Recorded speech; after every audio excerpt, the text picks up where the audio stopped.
A literary trend is a group of features which an author adheres to in regards to form, ideologies, themes and expressions, which mirrors the general course or prevailing idea of the time period in which the author is writing.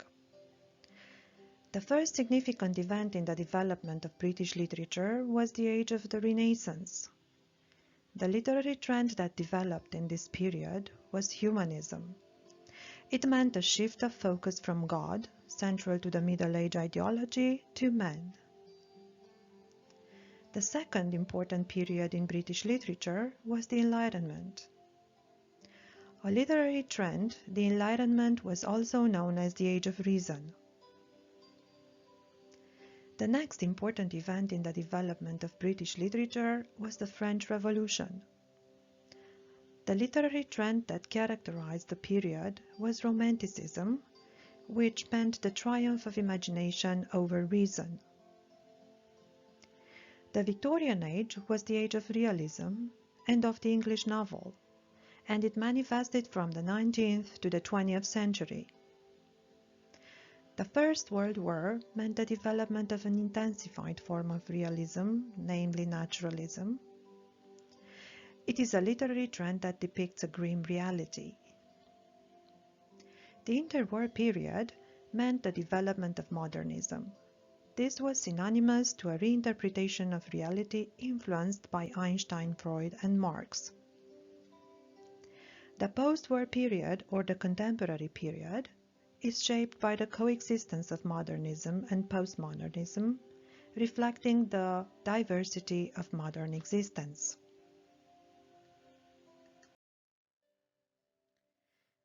English Renaissance follows the Italian Renaissance. The dominant cultural ideology of the Renaissance was humanism.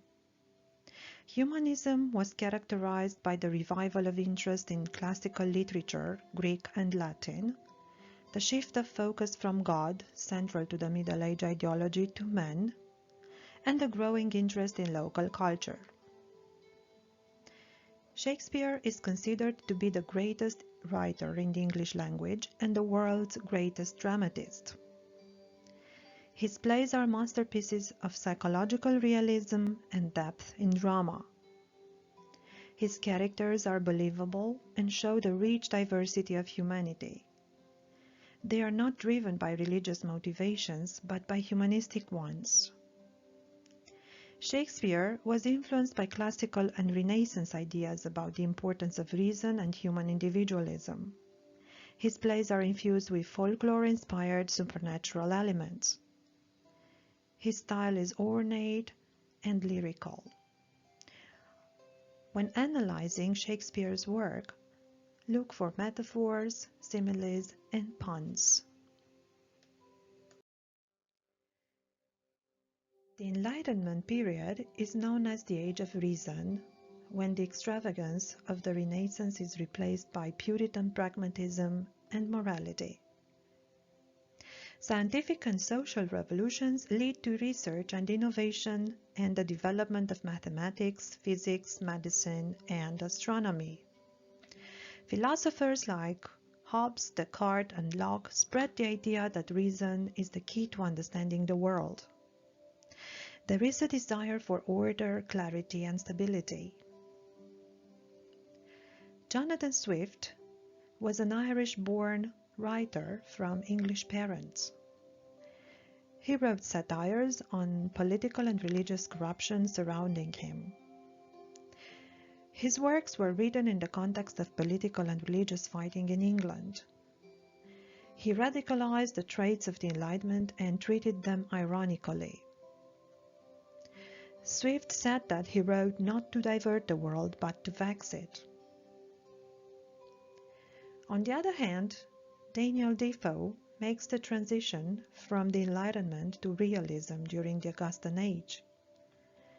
As Defoe wrote his novels in the latter years of the Augustan Age, his works fall under the principles of realism, the literary trend that followed the Enlightenment, the main ideology of the Augustan Age. Defoe worked as a trader and traveled extensively.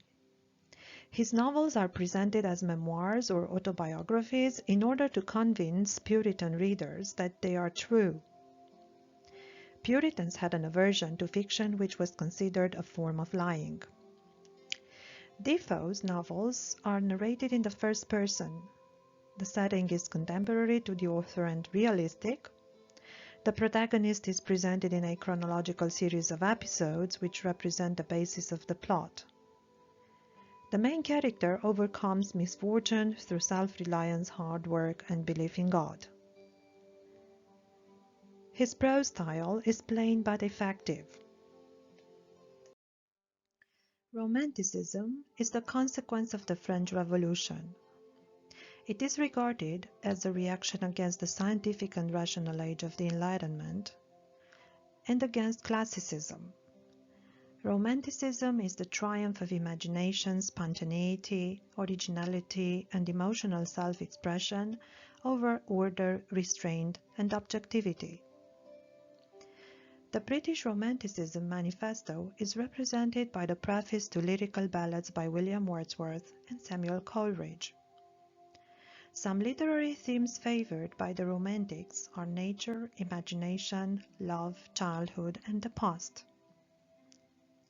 Samuel Taylor Coleridge is part of the first generation of Romantic poets.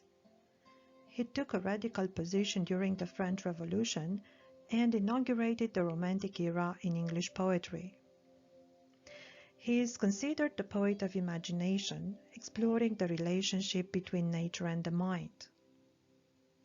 The dramatic atmosphere of his ballads is inspired by the Middle Ages.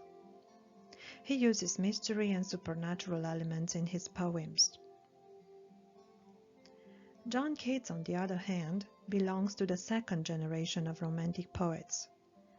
He is the master of century writing, centered on feelings and emotions. He explores the conflict between the real world of suffering, death, and decay and the ideal world of imagination and eternal youth. During her lifetime and throughout the 19th century, Austen was less appreciated than other novelists as her writing did not conform to Romantic and Victorian expectations. Later, her style was defined as representative of the classical English novel. Jane Austen is a post-romantic because she satirizes the excesses of the Gothic novel, the romantic sensibility and exaggerated emotion, and the lack of romantic imagination and sentimentalism. She is also a realist because the main setting of her novels is rural England.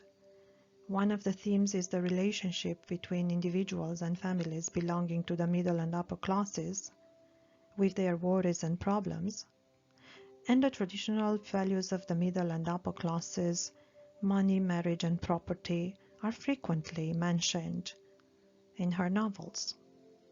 She is also considered a classicist because her novels have a structured form, clear-cut characters with a flat psychology, and a chronological plot.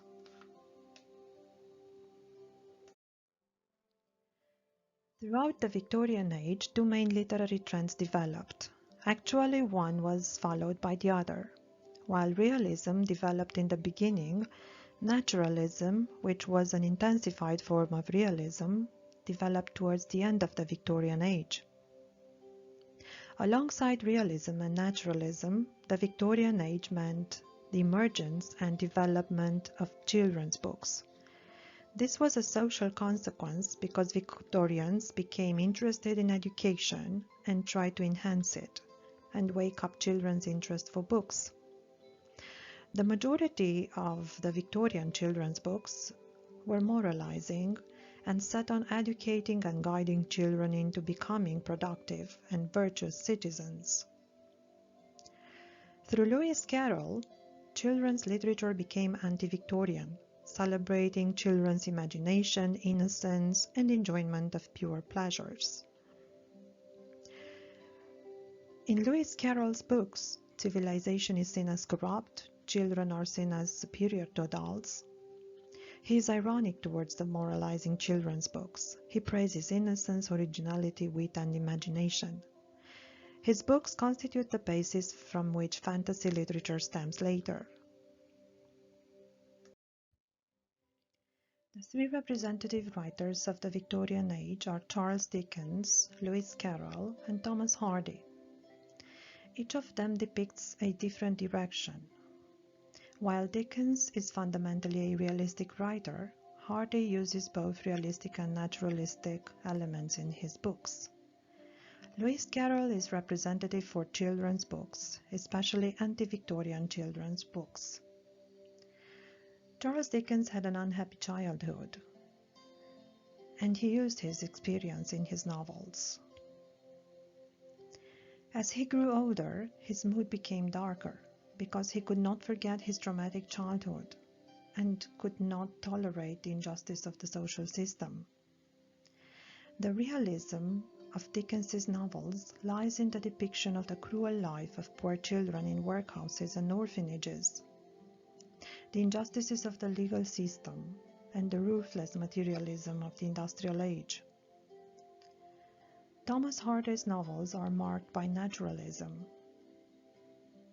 Naturalism in Hardy's novels lies in the depiction of the character's misery, which is generally caused by the effects of industrialization and urban civilization, which oppose the patriarchal life of rural England. The stories follow the harsh life and hard work of farmers. Hardy is influenced by Greek philosophy that states that man is a victim of blind destiny and fate. Lewis Carroll is seen as an anti-Victorian writer. The Alice books mock the moralizing children's literature of the time. The tone of the books mimics the simplistic morals of the attempts to educate the young and discloses their absurdity. The books don't teach children lessons, but create imaginative worlds where children are allowed to let their minds roam free. His style of writing is both logical and nonsensical.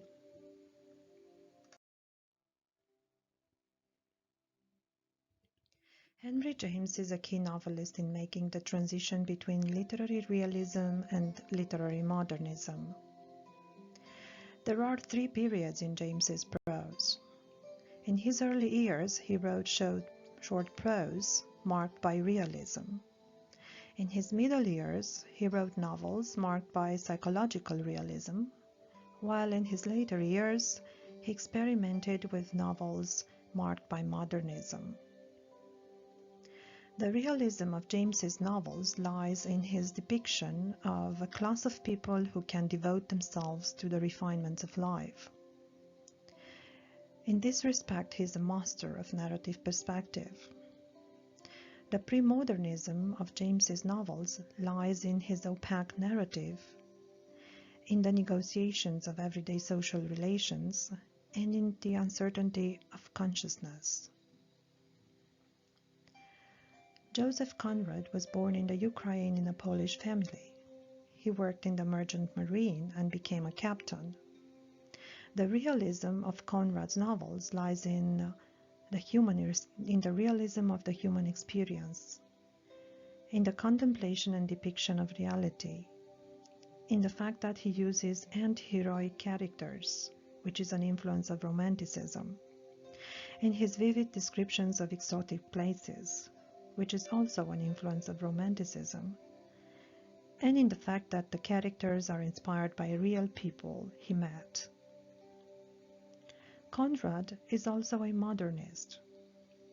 Modernism in his novels lies in the fact that he uses literary impressionism. He considers that the writer's task is to make you see. He uses a fictional narrator who works as a sailor as a literary framing device, and in doing so, the author mediates stories of imperialist adventure into meditations about truth and falsehood.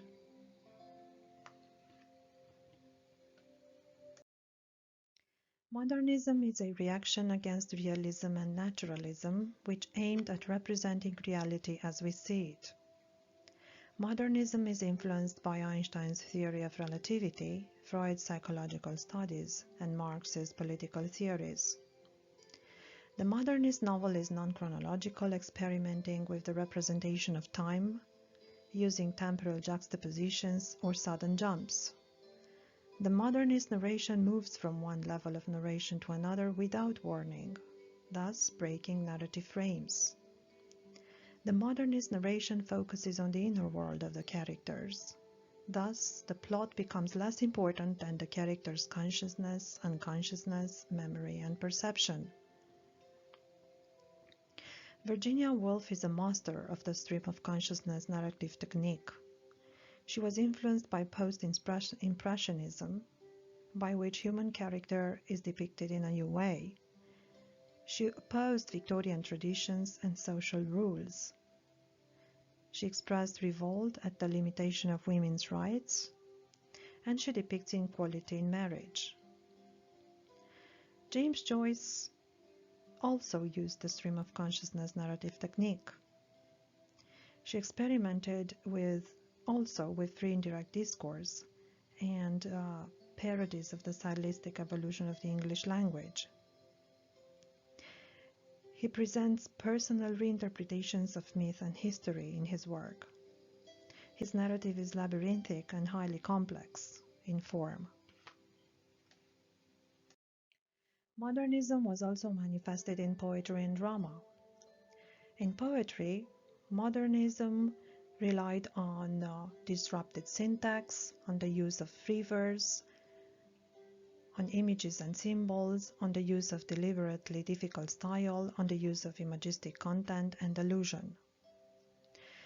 One of the representatives, or the most important representatives of modernist poetry, was T.S. Eliot, who used myth to describe the human experience, depicting human existence as fragmented and combining different voices, traditions, and discourses. T.S. Eliot considers that the form of poetry also carries meaning, relying on figurative language and using fragmented structures in his poems.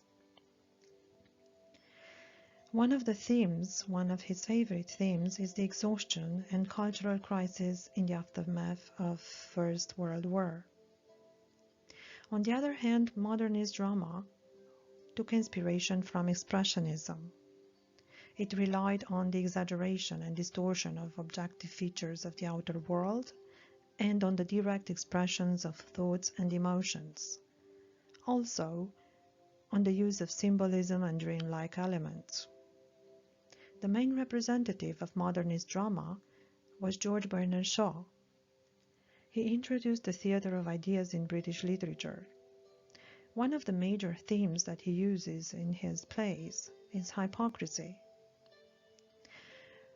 Some modernist and expressionist traits in Shaw's drama are satirical use of love plots and melodrama, toned-down modernist and expressionist traits, long narrative stage directions in which the playwright indicates how the play should be acted, and experiments with representing world history on stage in an expressionist manner. Contemporary literature is difficult to classify. Its diversity reflects the fragmentary quality of modern existence. Modernism and postmodernism coexist in contemporary British literature and are the two main literary orientations. Contemporary novels include allegories, dystopias, and a postmodern mixture of literary genres, which include science fiction and fantasy elements. William Golding is one of the representatives of contemporary literature. He turns around realist literary precedents, using them as a starting point for his unique perspectives. He reinterprets language, and he reinterprets events through his own experience, especially through his own war experience.